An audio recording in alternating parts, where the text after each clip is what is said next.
Hello folks, Jason Chrisman here, Grazing Acres Farms. Today I want to tell you a little bit about mob grazing and what I learned this summer with this crew that's following me.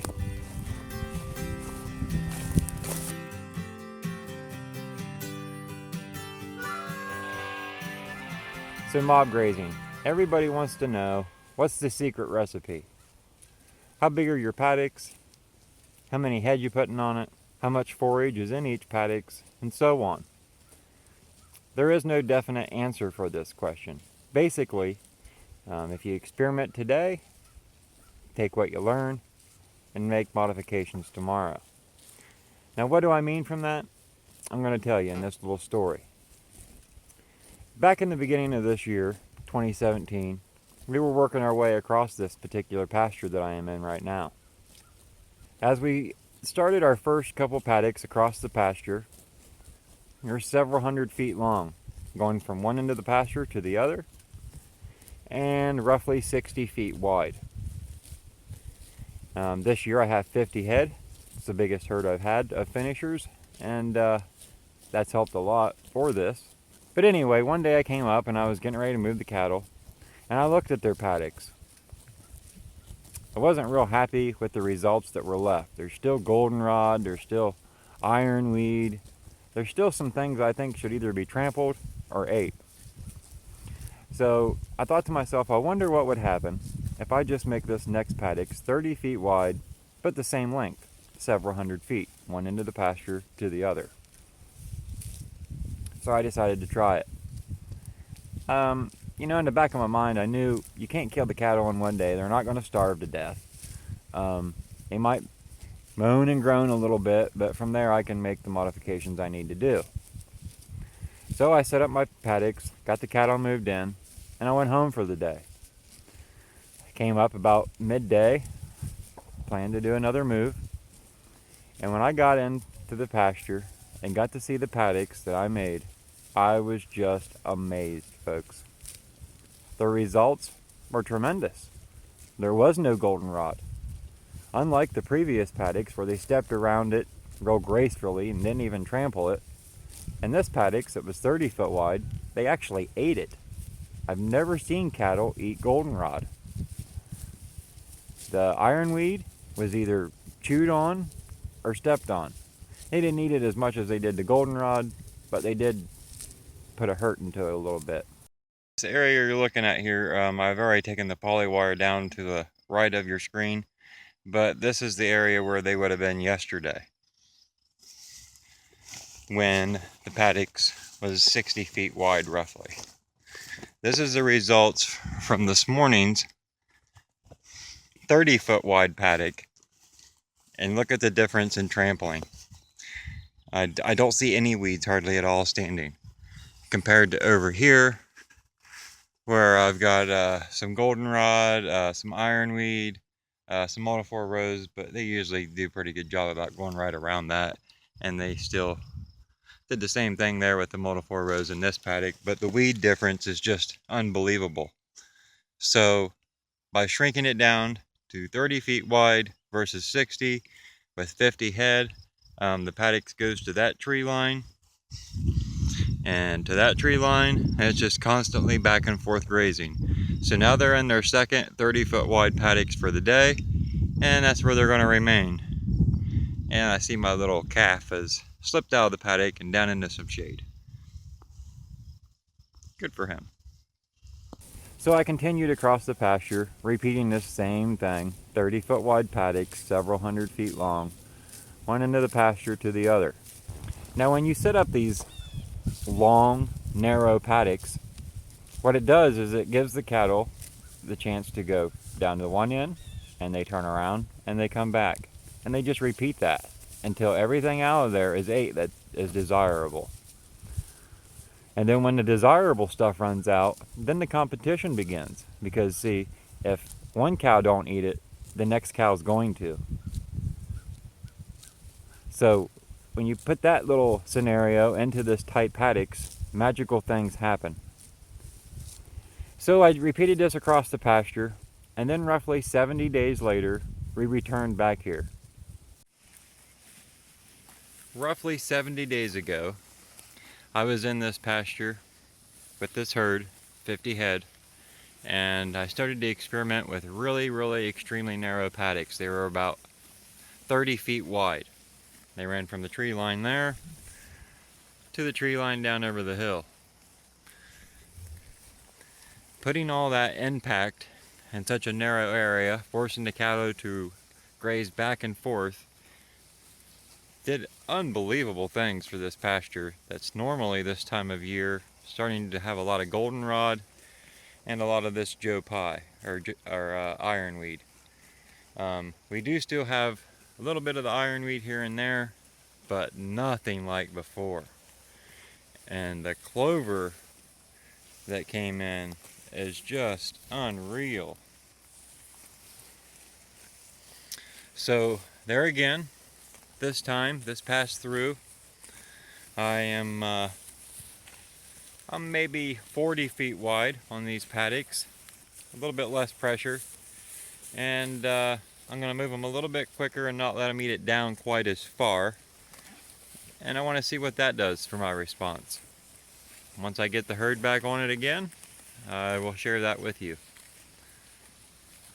Really amazed at what the narrow paddocks did though. I've always been afraid to put them in such a tight, confined area, but I guess I should have faced my fears sooner. This makes fat cattle quick right here.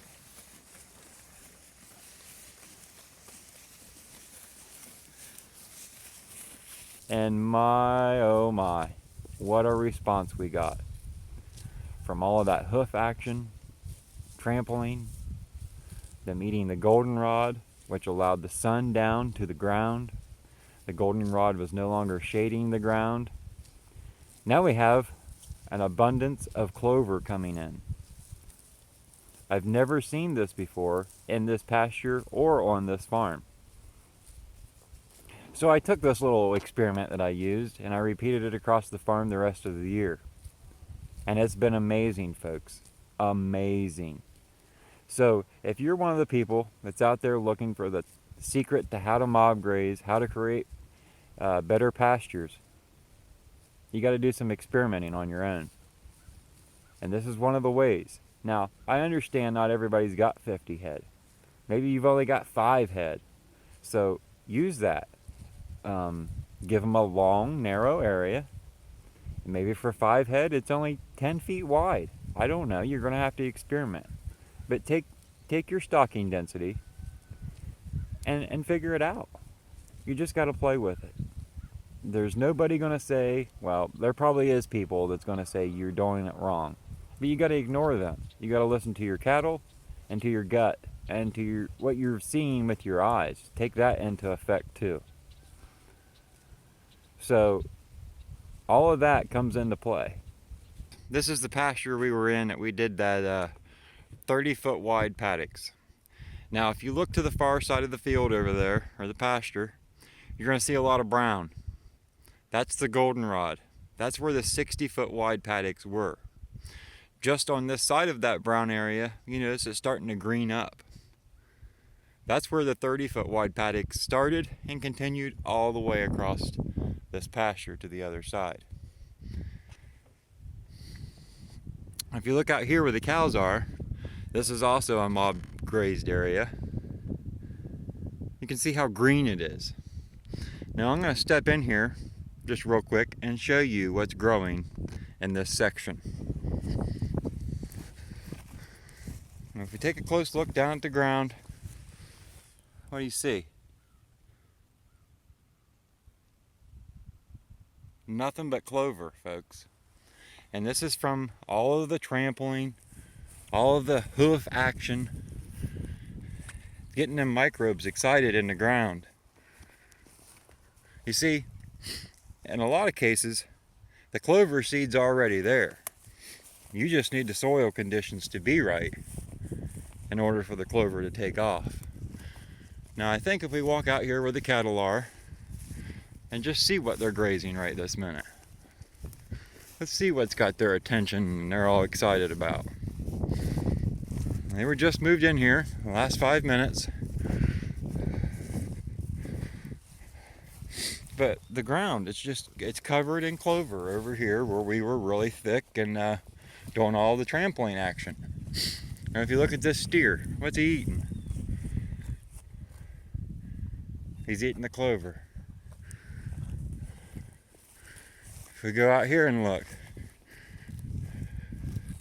see what this big steer's eating.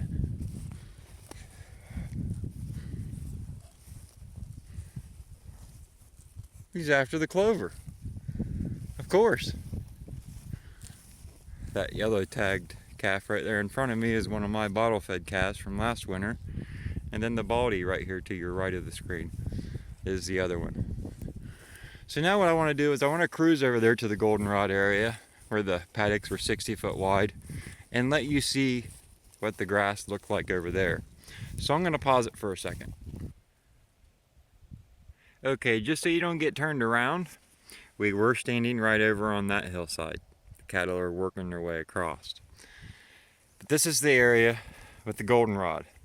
If we come in here and look down at the grass, there's grass.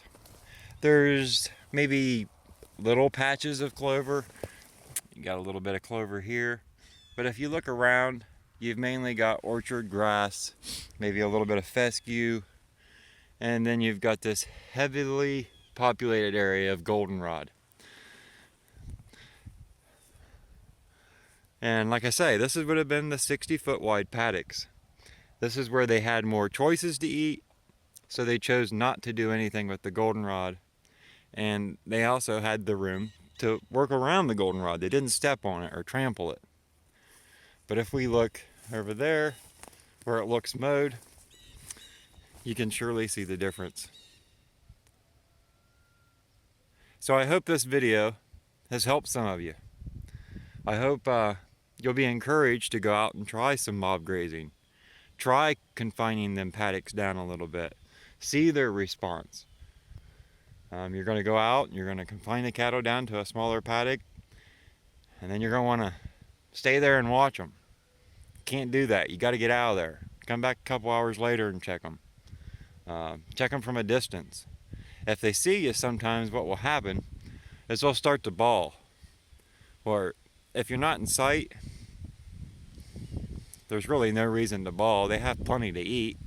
They want their ice cream and don't really want to eat the celery and the carrots, if you know what I mean. So, like I say, I hope you liked the video. If you do, you'll give me a thumbs up.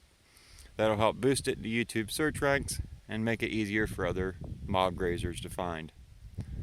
Thanks a lot, folks.